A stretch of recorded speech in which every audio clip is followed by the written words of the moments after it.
Hey, what's going on, everyone? How you guys doing today? Welcome back to another video. And in today's video, we're going to be taking a look at a build that I was very excited about, and I just really wanted to see how it would perform once Renegades was actually out. We're talking about the updated Mobius Quiver. Now that's, supposed to be a higher damage super, paired up with the Orpheus Rigs. Is it actually as good as we thought it was?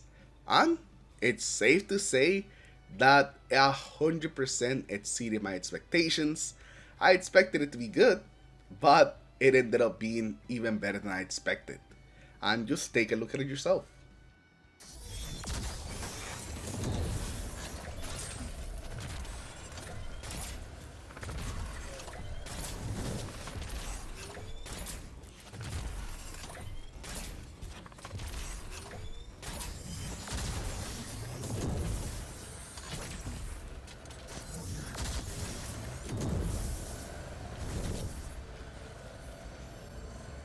And that's not even me being like super perfect and making the most out of the super, and we're still able to put out a crazy amount of damage.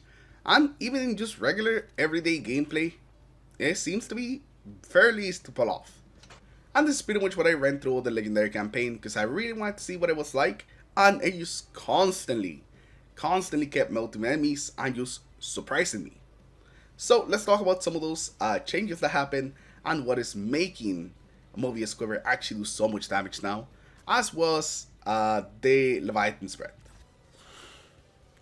Another big change was to its super itself. Now whenever you activate the super, a meter appears on the screen, and let me actually show you this, just so it's a little bit easier. So you see that we have the Mobius Quiver on the side of our screen, and as we do damage to our weapons, we're going to be building up that meter. The higher that meter goes, the more damage our follow-up shots are going to do, as well as our bows. So our bows also take advantage of this meter and will essentially just get increased damage. So we want to basically build up that meter as much as possible, and we also want to take advantage of that extra bow damage while our super is actually active. Now, because this meter, kind of encourages you to use your weapons, so you don't want to just spam your super immediately, they did also increase the amount of time that you have with your super. It went from like 10 seconds to 16 seconds, so it lasts a little longer, so you have a bit more time to actually get some shots out there without your super actually running out. Now the other big change was to the Orpheus Rigs.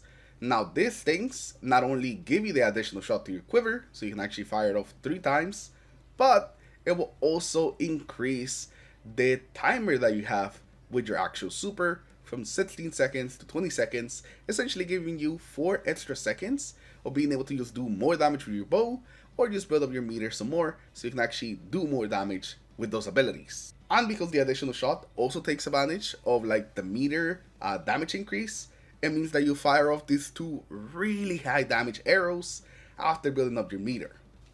So you basically always want to make sure that you fire off your first shot and then just get as many shots into the enemy with your bow as possible, so you can build up that meter as quickly as possible, and then when it's actually full, that's when you let the enemy have your quiver shots and just do that big damage with them. I would definitely say to wait till the last second to fire off that final shadow shot, because as soon as you fire it, your damage is going to go away from your bow, meaning that you're not going to do as much damage. But you want to end it a little early because you feel like maybe you won't be able to get another bow shot and still be able to fire off your tether, then just go with the safe side and just fire off the tether. You're still going to be doing a lot of damage. Now for the weapon you want to run with this, Leviathan spread was like the easiest choice. This is like literally the first thing that came to mind as soon as I saw that patch note. Leviathan spread does some pretty good damage on its own, but it giving you extra damage and at the same time building up that meter to give your super extra damage is just like the perfect weapon to run with tether now, if all you want to do is just maximize damage. Now the downside of that is that I do feel like the catalyst is pretty required to really make the most out of Leviathan spread. You definitely need the Archer's Temple, and the extra quiver size mean that you can carry more ammo. It's also very nice. So Leviathan spread is 100% what you want to run with, especially when you just maximize your damage. I have seen a couple people comment on my video beforehand that the Lemon Arc could be a substitute for this. And if you're dealing with ads, maybe you could make that work. But for any like sort of like boss damage or just trying to do as much damage as possible, there's definitely nothing that's gonna be as good as Leviathan Spread. And on top of that, it also has built-in Unstoppable, so you'll be able to deal some champions used by equipping the bow. Now for the other weapons to pair this up with, there's not really anything that you need to like specifically run with this. As long as you have Leviathan Spread in your heavy slot, you're pretty much good to go. So just take some good weapons on your other two slots. Throughout the campaign, I was running Mint with Apex, and that ended up working pretty well. I switched a bit to Uncivil Discourse, the new Rocket Pulse Rifle, the Arc one, and just kind of messed around with different weapons. The only thing that essentially always stayed the same was just the Leviathan Spread. So as long as you just have this, you could really mess around with these weapons. I just have a bit more flexibility, or you know, if there's champions, maybe match these two weapons to the champions that you're dealing with. Now for the rest of the subclass, it didn't really change much with how we had it set up before the actual release of Renegades. We did mess around with a couple more aspects, but I did end up just going back to these because I felt like these ones were pretty good. And they added a lot of survivability, especially during the campaign, and used moments where there was a lot of enemies. So for your class ability, both of them I think still work pretty well. Gambler's Lodge I ended up finding to be better just because we can spam more smokes, and the smokes are always pretty good in PvE. Now for the grenade, the new Void Spike being able to be stuck to enemies is so good. But the suppressor grenade no longer being able to suppress you is also really good. The suppressor grenade also does stun overload champions, so if you're trying to use cover some more champions, suppressor grenade is still going to be the best. Now for the aspects, we again are just going with the double Imbiss, Trapper's Ambush to be able to make our teammates Imbiss as well as ourselves, and then Vanishing Step, just so every time we use our dodge, we go invisible. It's pretty standard here, just double invisibility. For the fragments, we have Echo Starvation, so whenever we pick up an orbital power, we get Devour. We have Echo Persistence, so our Devour and invisibility last longer. Echo Undermining to allow a grenade to weaken targets. I definitely found this to be a little more useful with the Void Spike, but even with the suppressor, I think it still works. And now that it's only a negative 10% to your grenade, it's definitely a lot easier to use without destroying your grenade stat, even though with this particular armor that I was wearing, my grenade stat wasn't the best. But I still feel like I was able to use my grenade quite often. It wasn't too big of an issue. And lastly, we had the Echo Overpriced, so anytime that you get some final blows somewhere surrounded, we get a bit of extra super energy. And the surrounded just means that there has to be at least 3 enemies around. So the actual requirements to get this extra super energy are pretty easy to meet. But if you don't want this one right here and you feel like you're already getting some pretty good super energy, you could also switch this for something else. Like I talked about before, Echo of Instability for getting the volatile rounds is pretty good. Echo of Remnants, Echo of Exchange, Echo of Provision. All of these are going to be very nice, especially with the new like updated stats to them, that all of these actually give you some stats and none of these take anything away. Now the artifacts, since it was changing last time we talked about this, we didn't really talk too much about, but even now with the new artifact, there's not really too many things that are going to help us for this specific build. There's nothing really that's going to affect our bow damage, or that's going to really give us that many things that are going to help us. You could go with Void Infestation, so whenever you defeat a weakened target, it spawns a tracking projectile that weakens more targets. That can be nice, but it's also here at the very end, which I still don't have. Or you also have something like Power from Pain. Whenever you get rapid final blows against weakened targets, then you get Devour. So both of these I think are going to work pretty well, but besides those two, there's not really anything in this artifact that's really going to help this build, which I think is both a positive and a negative. A negative because we don't get to like juice up this build anymore, but a positive that it's not really reliant on the artifact and it's always going to be good on its own. And lastly, let's talk about the stats as well as the mods that you want to run this build.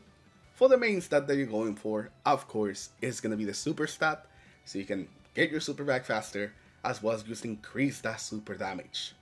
You want to go all in and just try to do as much damage as possible.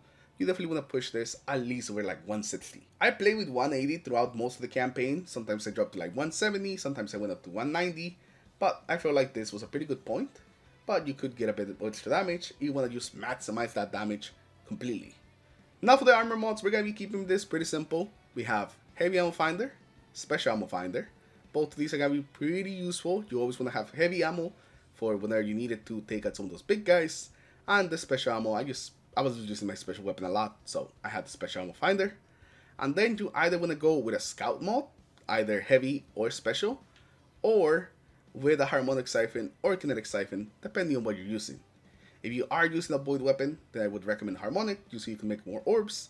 But if not, then you can just go easily with one of the Scouts and help your teammates actually get some more ammo as well.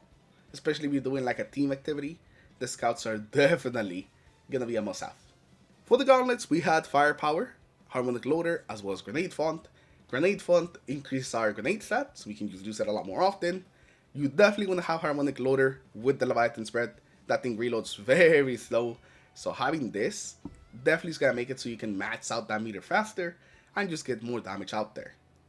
And lastly, Firepower is just so we can get some more orbs of power whenever we get some kills with our grenades. For the chest piece, it's just pretty normal. You know, we have the normal resistances. You can change these however you want depending on the activity you're doing, but I always recommend Cusp Dampener. It's pretty much good in anything you do. We have Absolution, also Restoration, as well as Inervation. So whenever we pick up some orbs, we get energy for our abilities, energy to at least charge ability, and then some grenade energy, just so we can keep spamming our abilities. And lastly for the cloak, we have Distribution, Reaper, as well as Bomber, so we can get some grenade energy, so we can make more orbs, and so we can reduce all our ability cooldowns whenever we use our class ability near targets, including our super. We actually get some super energy from this as well. And that's pretty much everything that we're running. I am very happy to finally see the quiver actually being good, and you're definitely going to be seeing it all over the place once it actually starts spreading around. Use the type of damage that you can put out with this thing. So if you guys want to give it a try yourself, I'll make sure to leave a dim link in the comments below, which will just auto equip all of this. The weapons, like I said, could just be whatever you want, whatever you want to mess around with. As long as they're good, you're going to be in a pretty good spot. The bow actually carries a lot of ammo, a lot more than I remember actually, at 14 shots. So even used on its own, this bow I feel like is going to be pretty good. But with the actual quiver, it's just ridiculous. So make sure that you go out there, mess around with the Quiver Hunter, and you show them how much damage you can actually do now. Anyways, thank you for stopping by on this little update video, and I'll see you guys in the next one. Take care everyone, have a good rest of your day. Peace.